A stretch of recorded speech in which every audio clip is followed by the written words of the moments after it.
Hello there, I'm Arvind Pasi.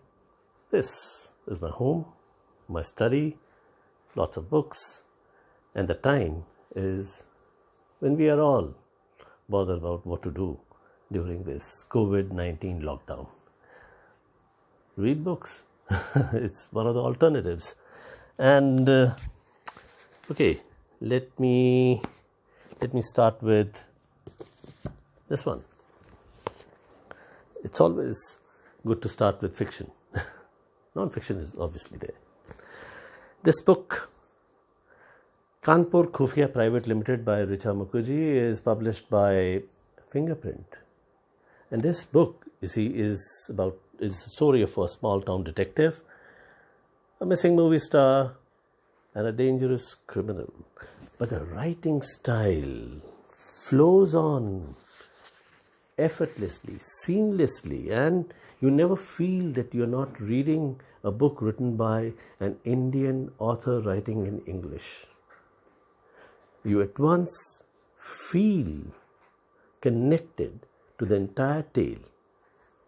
And let me read out a little passage from the book. "Please do sit down," she requested, wheeling herself closer to them. "She is a good person, you know. She just needs her medicines and shrink to keep her in check." "Shrink?" inquired Vidya. "Psychiatrist," explained Pamela Kapoor. "Ah, the doctor who treats mental people." No, Shailaja is not mad. She just needs someone to talk to." Prachand nodded his head in sympathy. "When I am extremely emotional, even I go and talk to Hirwa. She is an extremely good listener." "Oh, how progressive. So you have a shrink in Kanpur. That's very good." No, Hirwa is our cow," explained Vidya. So, you get the point that I'm making. The other one is again a fictional tale retold from our epics. This is unbeatable. Believe me, Shubha Vilas in Mystical Tales for a Magical Life, 11 unheard fantastic Vedic stories.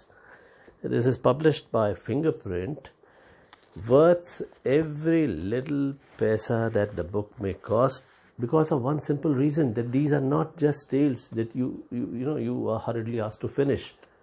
Each tale, and you can see here, comes with little commentary boxes, and these commentary boxes help a reader apply the tale or the gist of the tale or the story to his own life. For instance, this story is the story of Chandrahasa as told to Arjuna by Narad Muni. You've all heard of Narad Muni.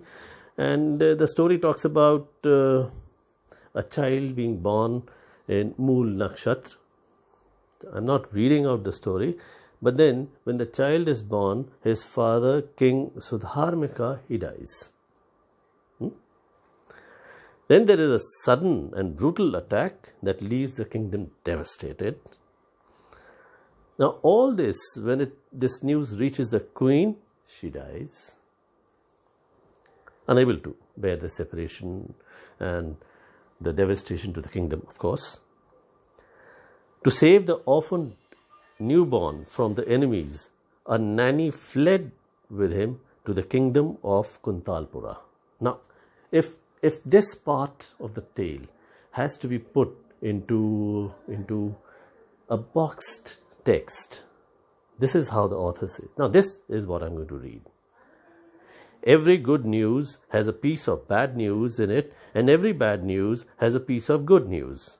Sometimes the pieces are big and sometimes small." So this is what I'm talking about. It kind of encapsulates a little passage into something very concentrated, because being Indians, we love the how-to books, and here is a tale converted effectively into a how-to book. I just love it.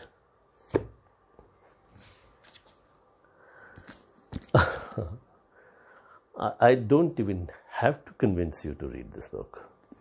21 Lessons for the 21st Century, Yuval Noah Harari. It says author of Sapiens. Of course, we all know he's the author of Sapiens. We all know Yuval Noah Harari. We all know that the book is published by Penguin Random House.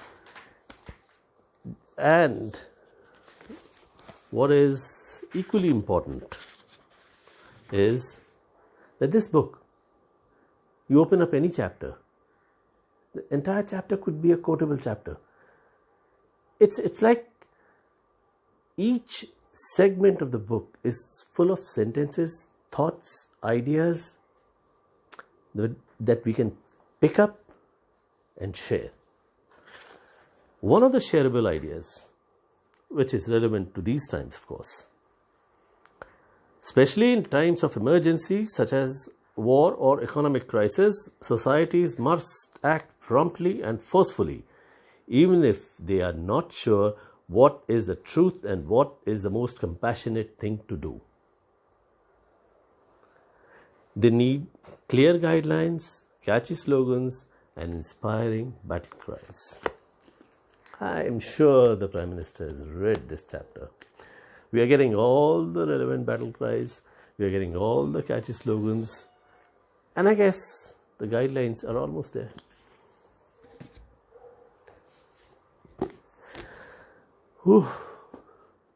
Who hasn't heard of this man? But how many have read this book?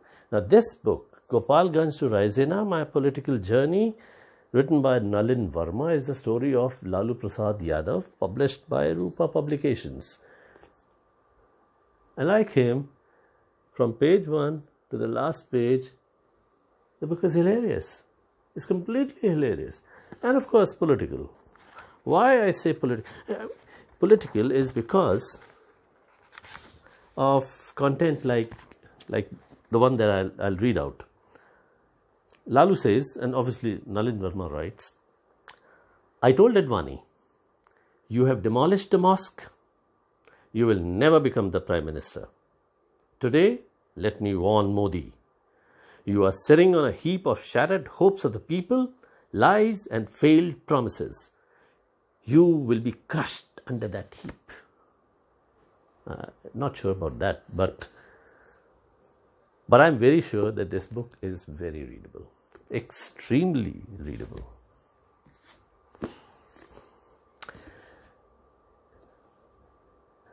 For years now, Ruskin Bond has been my favorite.